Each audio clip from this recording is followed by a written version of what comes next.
All right, I am very excited about our next guest on Issues and Interviews with Kira Michael Lawler on the Hudson Power Broker channel. We are joined by a man who I hope come January will be my New York State Assembly colleague, Lou Puliafito from New York, New York. How are you, Lou? Hey, great. And, thanks for having me on the show. I really appreciate it. My pleasure. And some recent news just came on about the court case. If you want to just switch over to that. Yeah, let's get into that. We'll get into that in just a second. I want to give a little bit more about your background for those that don't know. You might have read about him in the New York Post. Great article. It said New York City doorman could become accidental New York State Assemblyman. I think there's a lot more to the story than there, but Lou's a doorman by night, takes care of his grandkids during the day, and he's a New York State Assembly candidate. Has been involved in politics for a long time. He's the Republican candidate, and your opponent, who's an incumbent Democrat for a long time, Rebecca C. Wright. She didn't file her paperwork correctly. She filed a cover sheet, and I think she had one other problem. And the New York City, Manhattan, New York County, I guess it is, Board of Elections by Yes. Mm-hmm. throughout her petition was not allowed to be on the Democrat ballot. That's when I first read about you, Lou. Is that a good summary? Yeah, that's true too. And she didn't get on the Working Families Party as well. So she had the two things submitted, but not the correct paperwork. And that's where we are. It's nice that the Post, they need to sell stories. And I appreciate the attention, is that it's not an accidental thing that's going on here. Good. And with the court case, we've been in the city trying to file appeals, and we've been turned down. So now I just heard that New York State Supreme Court is choosing to hear my case, which is good because, they could have said, no, the law that was set before, the decision was right.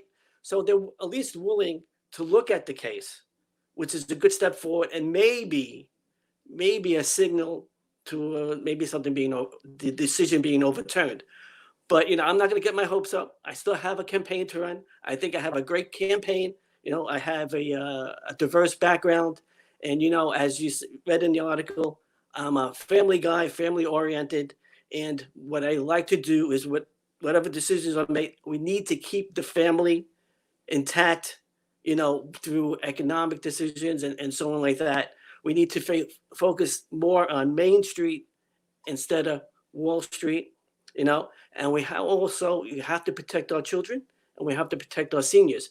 As you see now, seniors are, a second thought now, which is a shame, but it shouldn't be. But, I had my own run-ins in life with nursing care as well, because my mother was in there for a while, and thankfully I could return her home, and she spent the rest of her days at home. And Nice. just now in our house, I'm caring for my 90-year-old mother-in-law. And thank goodness that she's here and not in a nursing home.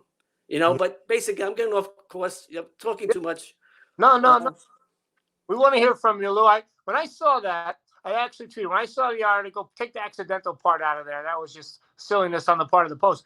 But I tweeted the article, and I said, the New York State Assembly needs more doormen, more guys, gals with real jobs, real experience, real contact with everyday people going through the same thing that everyday people are going on. And then when I read you work midnights and take care of your kids, it reminded me of when I was in law school and running for the New York State or for the U.S. I worked midnights as a security guard, and I had a wife and kids at home, and my wife went to work during the day, took care of the kids during the day. And that's how Americans get things done. They figure out a way to work, pay the bills, and do their civic duty as well. Right. There's no substitute for hard work, but we have to make sure that everyone is getting a return on their fair work. Because as you've seen today, why are we worrying, living paycheck to paycheck? Some people, but we have to look at that in our state government and what are our policies and our budget? What are we focusing on? Because on the post-pandemic budget, we really have to make tough choices coming down the road here. So I will challenge everything up there, and I'll stand up like you will for the working family out there saying, you know what? We need what helps us to keep our family intact. I like to be home with our children sometime. You know what I mean? One of the good things that came out of, I don't want to say it's good, but at least my grandkids have their parents home, Right. and they could see them growing up, full time. I miss it, but they need to. A lot of parents have to be more involved with it. So that's the nice thing to see them. They have some time with them. Yeah, you're right. It is tough when you have to work so hard. Partly because New Yorkers, we work from January 1st until right around this time of year just to pay our tax bill, our state local tax bill. So you have to work so much just to cover the first your biggest bill, which is to the tax man. And yeah, that definitely does cut in on the family. And there is a silver lining to this whole quarantine situation. We haven't had so many everybody home dinners in a long time, and everybody's home at dinner table because there's no place to Yeah. go. I'm old school. I think the foundation to the family is the dinner table. You sit if you get everybody sitting down and talk about their day, it is terrific. Yeah, And that's how you really try to build a relationship with your children and stuff. But it's hard. I remember when I was young. It's like as if I'm not young now, but I was going to as a doorman. I went to school full time, and I had a deli job. So nice. this is keep on going. So all these experiences through the years, my corporate experience, my experiences working for stores, my experience, helping friends out. I have experienced a lot of stuff because what I think what's missing with some politicians is empathy. I think before we speak out, we need to put ourselves in everybody's shoes and then come out to what the right choice is. And sometimes that's hard to do because this one point I know a very successful business person, and they say everybody just has to do what I did and they get fine. And I said, wait a minute, something, everybody is working hard, but not everybody can have a store like yours on every corner. So it's not that the fact that people aren't working hard. We need a system where everybody could keep their head above water. Yeah, And one of the things is taxes. And I agree with you with taxes. Taxes is a big issue, and it's going to be even more of an issue come with the budget. But I think to reduce taxes or make fairer taxes, we need to look at the waste that's in the budget. I mean, we're talking about $170 billion budget. I yeah, mean, are we actually tracking every single penny that we spend? Are we getting the return on the investment, no matter what it is? right. Yeah, good. And I think that would at least, I think, cut out at least 10%, which is about $17 billion. Yeah, Now that's a good chunk of change there. the budget gap now with Corona is projected. It was about 6 billion. Now it's about 15 billion. So you're right. That would be a game changer right there. We're joined by Lou Puliafito. He is a candidate for the New York State Assembly. He is the Republican candidate. Do you have any other ballot lines, Lou? Not as yet, but if Cuomo opens up the independent line, we'll be seeking other lines as well, because based on the decision in the Supreme Court, we know that if Seawright is bumped off the Democratic line, she will have to seek either an independent line or a write-in. And just let me just say this: even if she's only a write-in, it's going to be tough here because I believe it's at least 4-1 Democrats. So Wow. I need to reach out to the independents, people who are not affiliated with any party, and to also, for some Democrats to come join me in really taking back the Upper East Side, the city, and the state. Because, as you said, I work at night and I see things at night that people don't see during the day. Good I point. see the homelessness come by, and how the mental illness affects them at night. And I actually talk to them. All right. So it's not as if I run away, but some of them want to come talk and they tell me their stories. So there's a different atmosphere that I see then during the day. And you see a lot of it spilling out in the streets now. And there's the real estate issue here. I don't think an average family can live where I live anymore because there's so much construction going on, and every politician said, "Don't worry, I'll handle this real estate issue." They don't. They don't. The best they come back with, well, maybe we'll get another school, but that's not the point. How Right. can an average guy like me stay in the city? And the only way I'm doing that, I know this is a bad word in some areas, but without rent stabilization, I wouldn't be where I am right now. And I wouldn't be able to help my family like I am right now. So what I'm trying to say is there's good and bad to everything.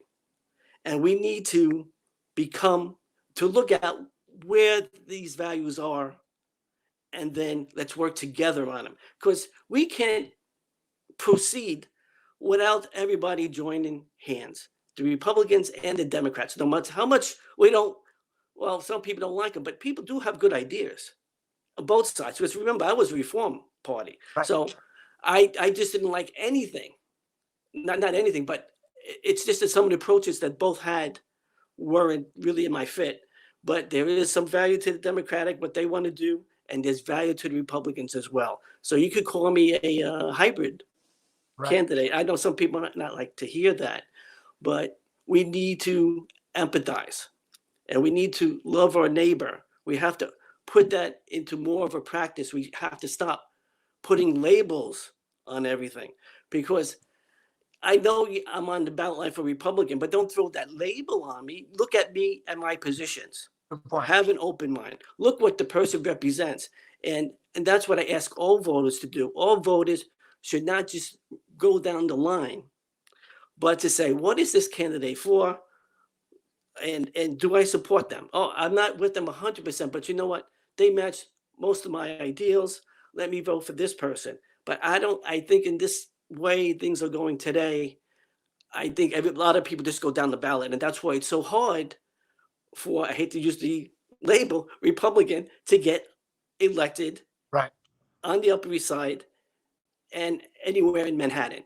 And this, if I do get elected, it would be like 20 years since 2002, since a Republican held the office. Yeah. All right. But this bear again, I'm a hybrid. Right. But I don't think anybody likes everything everybody says. You try to match your deals as much as you can. And that's all I ask. Have an open mind when it comes to the election, and pick who you feel matches your choice and not a label.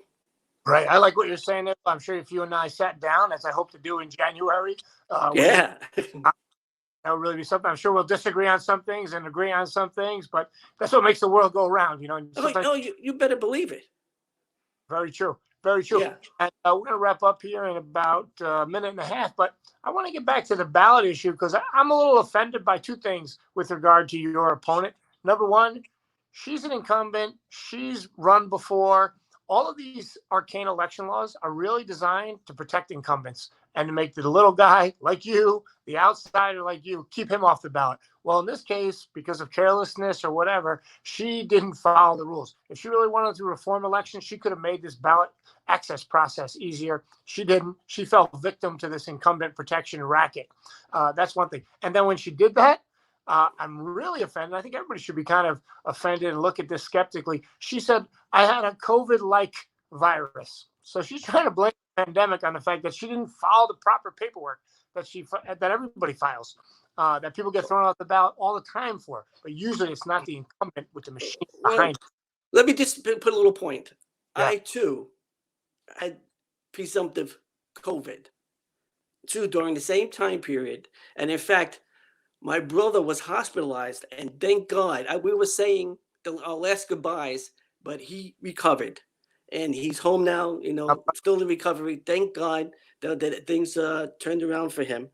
But you know what? It's all about teamwork. And apparently, the team that's with me could pick up the ball and do what was necessary. But what's going on with Team Seawright and how they handle, adversity is the question now. When is she going to fold? Is she just a yes person that says yes to everything that they do? Because, she said yes to everything that she was asked to vote on, except for once in 6 years. So we have to think, what is going on? How is she building team? How she builds her network? And is this something that we want in office when adversity strikes again?